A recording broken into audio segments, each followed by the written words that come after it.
Hi there. Happy Monday. It is time for our daily lectionary reading for Monday, February 7th. We're a whole week into February of 2022. I blinked. It was 2020 last time I looked. What do we have today? We've got Psalm 115, Judges 5, 1 to 11, and 1 Corinthians 14, 26 to 40.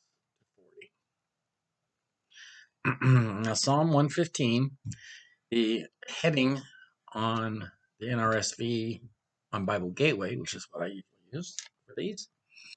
It says, the impotence of idols and the greatness of God. Not to us, O Lord, not to us, but to your name give glory, for the sake of your steadfast love and your faithfulness. Why should the nations say, where is their God? Our God is in the heavens. He does whatever he pleases. Their idols are silver and gold, the work of human hands. They have mouths but do not speak, ears but do not see. They have ears but do not hear, noses but do not smell. They have hands but do not feel, feet but do not walk. They make no sound in their throats. Those who make them are like them. So are all who trust in them. O Israel, trust in the Lord. He is their help and their shield. O house of Aaron, trust in the Lord. He is their help and their shield. You who fear the Lord, trust in the Lord. He is their help and their shield. The Lord has been mindful of us. He will bless us. He will bless the house of Israel. He will bless the house of Aaron. He will bless those who fear the Lord, both small and great.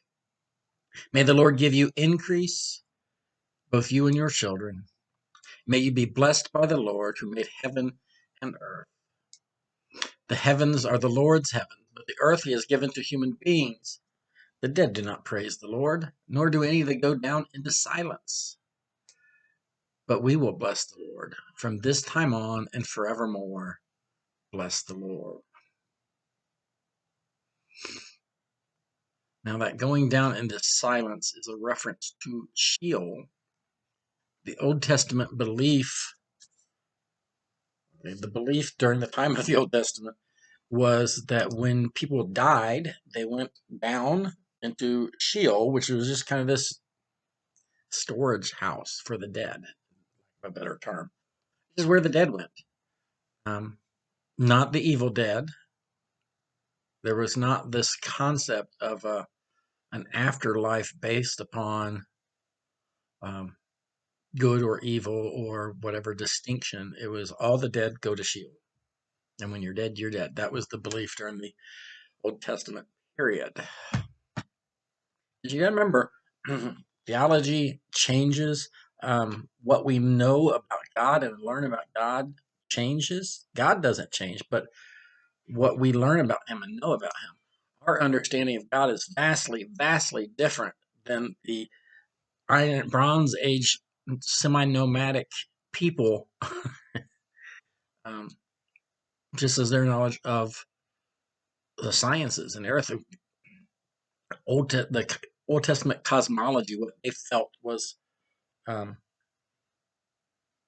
that they thought there was a hard, basically a vault in the sky, that we were under a dome essentially, and that was the first heaven, and then the second heaven was above that, and the third heaven was further out than that, and that we were held on the earth was held on pillars. Well, we know that's not true. Our understanding has gone beyond that, and the same with our understanding of God. The semi-nomadic or nomadic herding tribesmen in a warlike culture thought of God as a warlike God, whereas we don't identify with God in that way. I liken it to children. When a 6, 7, 8-year-old kid thinks about their father, they're thinking about their big, strong dad, and my dad can beat up your dad kind of thing. And then by the time you get to be an adult, you're looking at your father differently, and you're remembering your father in a different way. And then as you go further into adulthood, that changes as well, because you've changed. You've learned more. You've grown more. So does your father when you were a child change from when you were 6 to 18 to 28 to 48? No, but your understanding of him changed. It may no longer be my dad is tougher than your dad and my dad can beat up your dad, but it could be, my dad really worked hard to take care of his family and he did the best he could. To man, my dad loved his kids, his wife. Same dad, same time frame, different understanding. And our religion is too, and our theology does. And we see that in the Bible itself. The belief in the afterlife, um, the ways of viewing God. When I was in my unchurched time, that 25 years that I was doing a Rip Van Winkle from God, I used to struggle with the Old Testament God versus the New Testament God. We get these two vastly different views of God. Um, you have the warlike God of the Old Testament, and then God is love in the New Testament, as we see through Jesus. How do you reconcile those? And it wasn't until I had that epiphany. I read, I don't even remember who it was now. Some theologian talked about the how we identify. It was actually Peter Enns, and the Bible tells me so. If I'm remembering correctly, if you haven't read that, you really should. Peter Enns, Enns, for the Bible tells me so. Um, talking about our understanding in the Old Testament is based upon this mindset of these Bronze Age sheep herders. And it has changed by the time we get to the New Testament. God hasn't changed. Our understanding has changed. Interesting stuff, but I've gone on and on way too long. All right, let's go to Judges 5, 1 to 11. It's the Song of Deborah. Quick refresher. We had Deborah, who was a judge of Israel. And God told her to summon Barak, who was a general, and send him up against. I lost the guy's name. Give me a second. I just completely brain cramped on the name. Sisera. It was Sisera who was the general for King Jabin of Canaan, the Canaanite general. So Deborah summoned Barak and said, God said, take 10,000 men and go fight these guys. And they had 900 chariots of iron, right? So it's infantry against tanks. And Barak said, I'll go if you go. And Deborah said, okay, but the glory will not be yours. The glory will go to a woman. God will deliver Sisera into a woman. Into the hands of a woman, sorry. So they had the battle. The Canaanites were routed. Sisera was out of his cart, his chariot, on foot, and he goes by the tent of Jael, the Kenite, who should have been, who we probably thought would have been on her side. And she said, come in, come in, come in. I'll protect you. You lay down, take a nap. Yeah, he was thirsty. She gave him some milk and covered him up with a carpet, a blanket to sleep. And when he was asleep, she took a big old tent spike and drove it into his head, pinned his head to the ground. And then she went out, and when Barak went by, she said, hey, guy you're looking for is in here. All right. Well, that's chapter 4. Chapter 5 is the song of Deborah. Then Deborah and Barak, son of Abinoam, sang on that day, saying, when locks are long in Israel, when the people offer themselves willingly, bless the Lord. Hear, O kings, give ear, O princes. To the Lord I will sing. I will make melody to the Lord, the God of Israel. Lord, when you went out from Seir, when you marched from the region of Edom, the earth trembled and the heavens poured. The clouds indeed poured water. The mountains quaked before the Lord, the one of Sinai, under the Lord, the God of Israel. In the days of Shamgar, son of Anath, in the days of Jael, caravans ceased and travelers kept to the byways. The peasantry prospered in Israel. They grew fat on plunder. Because you arose, Deborah, arose as a mother in Israel. When new gods were chosen, then war was in the gates. Was shield or spear to be seen among 40,000 in Israel? My heart goes out to the commanders of Israel who offer themselves willingly among the people. Bless the Lord. Tell of it, you who ride on white donkeys, you who sit on rich carpets, and you who walk by the way, to the sound of the musicians at the watering places. There they repeat the triumphs of the Lord, the triumphs of his peasantry in Israel, and then down to the gates march the people of the Lord.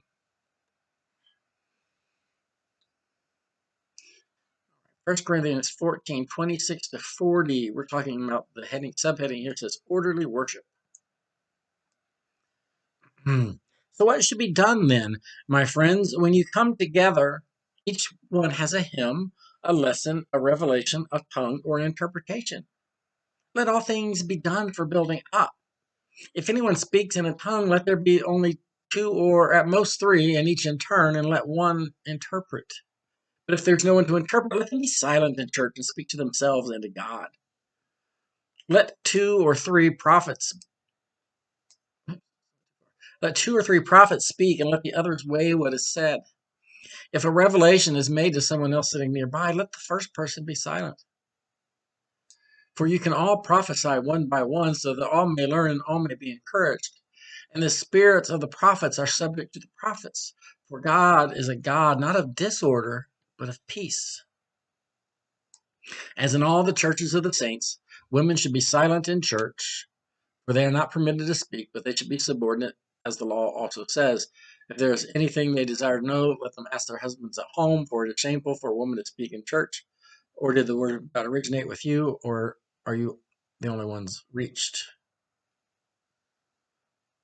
Anyone who claims to be a prophet or to have spiritual powers must acknowledge that what I am writing to you is a command of the Lord. Anyone who does not recognize this is not to be recognized. So, my friends, be eager to prophesy, and do not forbid speaking in tongues, but all things should be done decently and in order. And this is one of those problematic verses, or passages. This whole thing about women should be silent in church is subject to a lot of debate. There is questions of the authenticity of it, depending on some of the old manuscripts have it in basically 33a to 36, and some have it after 40. There's some scholar who thought that it is a later addition, which is one reason why it might be in a couple different places. So maybe it wasn't, there's thought that maybe it wasn't Paul who actually wrote that, but somebody added that to the letter at some point, and then it just got, maybe as a side note, and then it got added in. There's just a lot of speculation. A lot of it is because it contradicts what Paul says in other places. But some people don't like to talk about that. We also need to keep in mind in Corinth and when Paul talks to Timothy in Ephesus, these were cities where the temples to Artemis, Diana, were very, I think those are the two Greek goddesses, Roman goddesses, were very prominent, and these women were basically kind of taking over. They were being uh,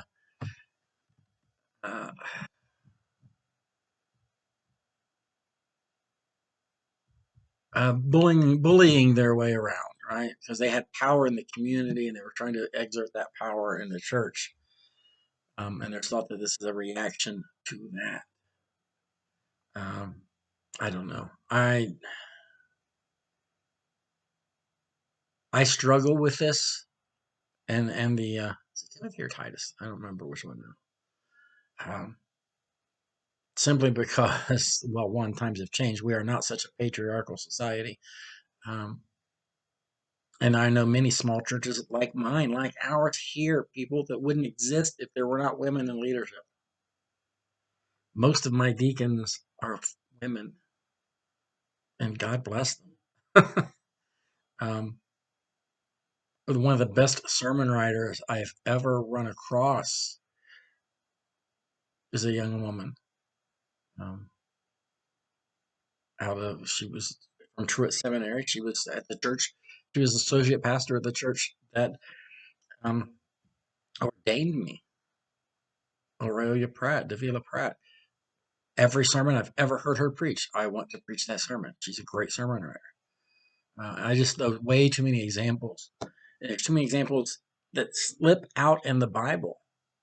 Not just Deborah in the Old Testament, but Paul giving compliments, and Junia, who is esteemed among the apostles, and things, comments like that. That again, this phrase, this section here seems to contradict what Paul says in other places. He's talking about women prophesying, and he's complimenting them on that. He's talking about Priscilla teaching Apollos, and he's complimenting her on that.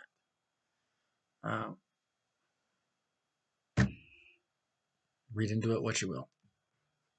If you want to debate this, we can debate. I'll talk to you later, guys. Bye.